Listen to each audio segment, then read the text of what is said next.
Good afternoon, all. Thank you for joining us at this Hollywood Bet Sharks team announcement presser. With us, our head coach, John Plumtree. I'm going to open the floor for questions, and this is ahead of our game against Connacht, this happening tomorrow in Galway. The floor is now open. Michael, followed by Ken.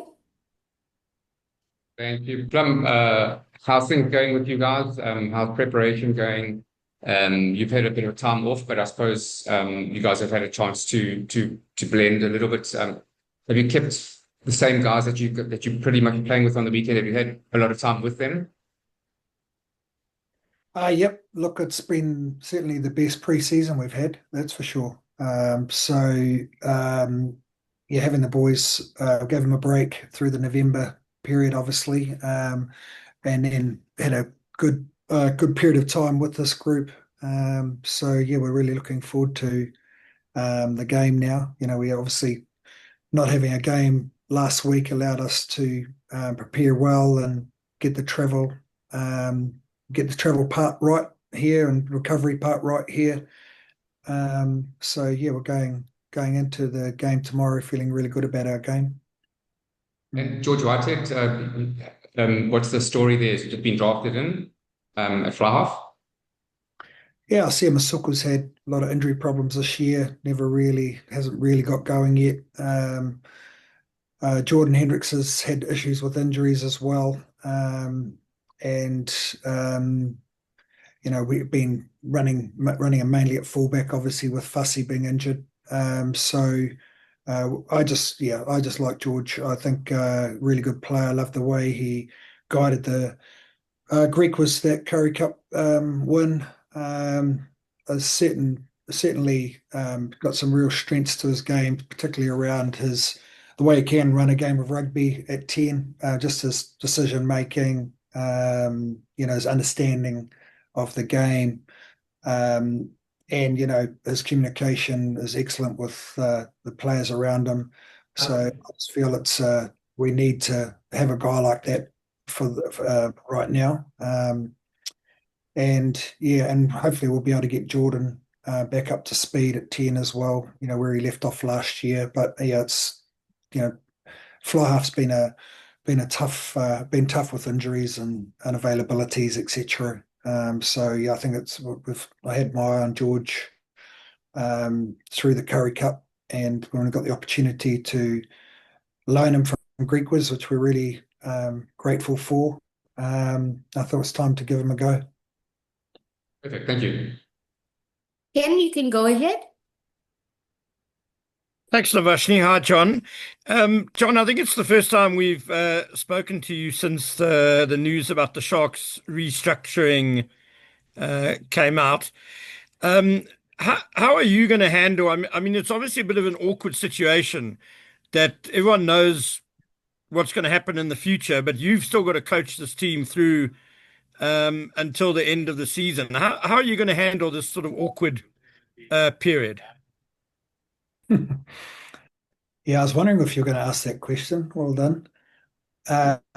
Yeah, so I've had some time to think about it. It's a pretty unusual case where a head coach is told that he's won't be coaching the team at the end of the year, but he carries on. Normally, we get pushed out the door straight away, so you don't get that opportunity. Obviously, for me personally, my background with the team, not just in the last 2 years, but the background I've had with the Sharks since I was 22. It's always been considered my team and the team that I love the most, and that hasn't changed. So I'll always be grateful for any opportunity I get at the Sharks. But as we know in this business, there's no guarantees. So we just do the best we can. We get judged on things we can't control, and certainly coaching this team is not for the faint-hearted. You've got to navigate a lot of different situations with the squad. When I first came in, I didn't think the squad was strong enough. So I guess over my tenure, I've gone about trying to develop a team that's going to be able to compete in the URC, and I really feel we do have a better roster now. So perhaps through injury and that, a lot of people wouldn't have seen that. But I think when we're all fit and ready to go, I think we will, that people will see that, our supporters will see that. And but for yeah, again, so that's one of the things that I'm most proud of. Navigating the Springbok resting and unavailabilities has always been very tough to handle with a number of Springboks that we do have. So in the future, I guess our contracting model will have to look slightly different.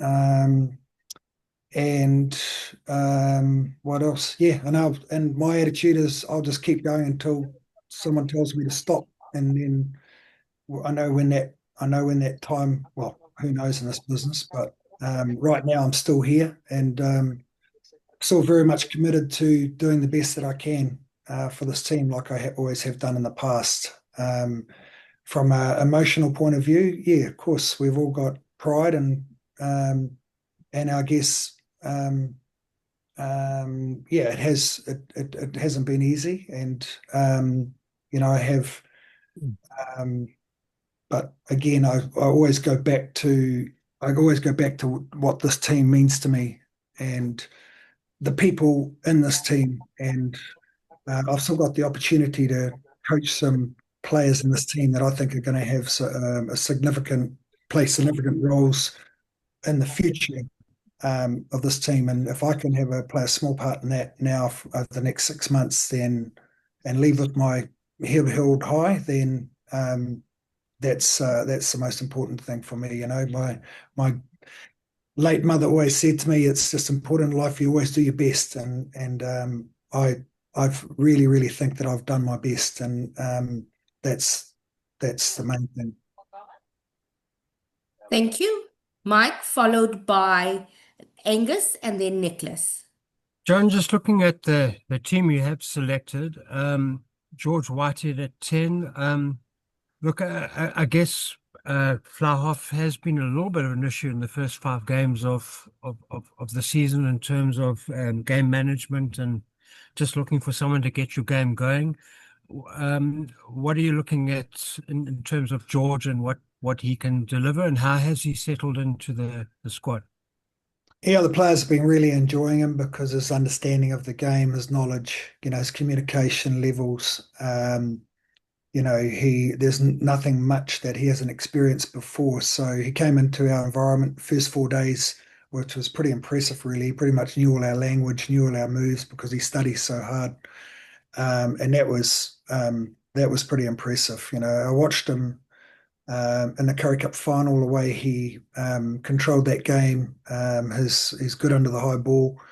And yeah, he's just got a you can see he's experienced because he's got time on the ball, and we're relying on him to get the ball to the space that's there for us, whether it's through his kicking or passing or running, and he's still good athlete, and prides himself around his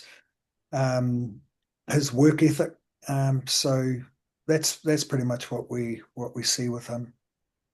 And he's excited about the opportunity, he's got this sort of new lease of life, if you like, and so it's going to be good to see him go. I mean, it's going to be a difficult game, kind of good side, tough, and he's not going to win every moment, but we're hoping that he can help guide us to a win. John, often when teams play in Galway, it's all about the conditions. Yeah, what are you expecting? What is the weather forecast? How are things looking in terms of that? And always a difficult game to play, Galway. Yeah, you're playing on a 5G, and the weather can be a factor. But looking at the weather for tomorrow night doesn't look too bad. The wind's pretty low. Doesn't look like there's much rain around. So hoping that's not a major thing, and that both teams can go out there and express themselves. Thank you, Angus, followed by Nicholas and then Nathan. Thanks, Navashni. Afternoon, Plum. Plum, just touching on that as well. I see Connacht, they selected Bandi Aki on the bench. Not a lot of internationals, but just from a general point of view, I mean, they had you numb in the last three games. What do you expect from a side that very often don't lose at home? Look, yeah, well, I mean, they're physical, they work hard for each other. Typical Irish side, very well organised. So going to be tough to break them down. So we'll rely on, we'll rely on the work that we've done to get us across the line. But we know just it's going to be a tough match. We've defensively we have to be really well organised because they've got a guy like Josh Ioane who's an excellent 10. He's got a running game, kicking game, passing game, and everyone else knows their roles around them. So defensively we're going to have to be good. And the pack set piece wise is going to have to really step up because we know it's going to be physical up front. All the scrummaging, etc. Thanks, Blum. Thanks, Navashni, and hi, John. Um, I just want to go back to what you said a bit earlier. Obviously, the Sharks has been played a major role in your life, and no one can doubt that you've put your heart and soul into the team. Just with some of the changes going on there and the technical consultants, everything remaining under critical review, I think fans are just wondering, do you still have the reins? What role is the technical consultant playing at the moment? What is the coaching box going to look like tomorrow? Tomorrow you'll see me and JP in there. We've left a couple of coaches behind. Well, Dave Williams stayed behind because we want him doing some work with the players that are going to be returning their Springboks, etc., for the next game. But no, nothing around any technical consultants at the moment. I've Marco and as Sean have said, I can pick who I want that can come in and actually help our game. So I've contacted a couple of people, and that will happen in the near future. But right now, those people aren't available. Got you. Thanks, John. Nathan, followed by William, and then Thank you. Michael. Thanks you, Novashni. Good day, Plum. Just got two questions from me, Novashni. Plum, I've just observed the officials for this weekend who are from Ireland and Wales, two from each nation. Just looking at having a fair contest and eliminating the bias factor, are you happy with the officials provided by URC? Obviously, Connacht falling under Ireland. Am I happy with the officials? Correct. I'll tell you afterwards. Look, I don't know. I guess it's a big competition with a lot of referees, and you get a mixed bag, don't you? And I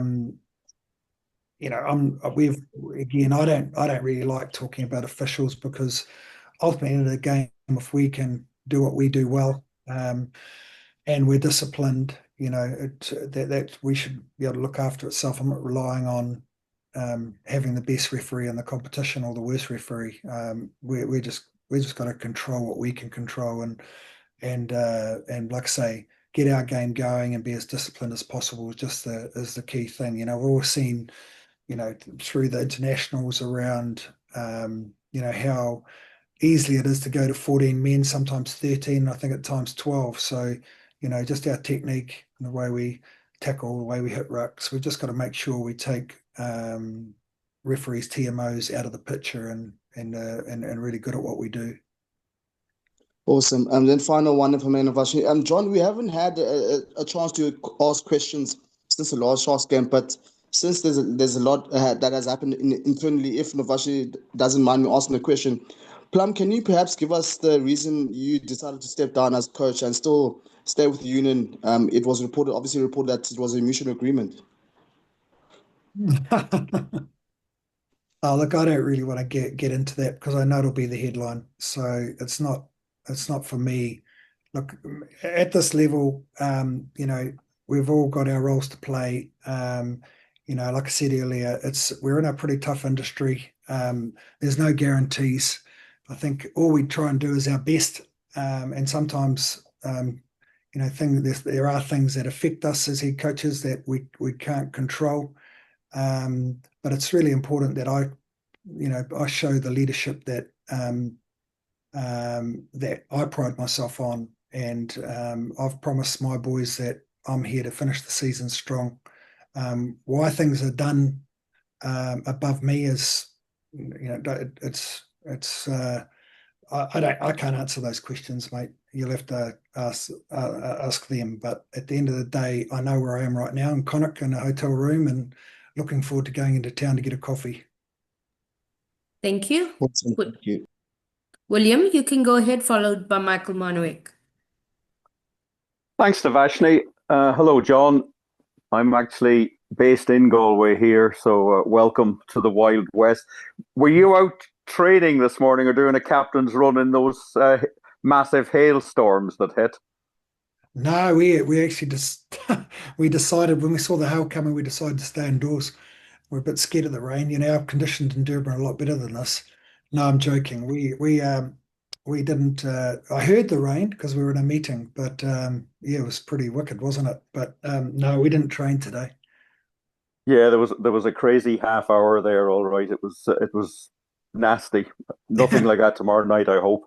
No, Neither side has been flying so far. Connacht have had a few close games, but they need a win, and you need a win. Do you think it's going to be a cautious game tomorrow night, or do you think both sides might just decide the best thing to do is get on the front foot and go at it?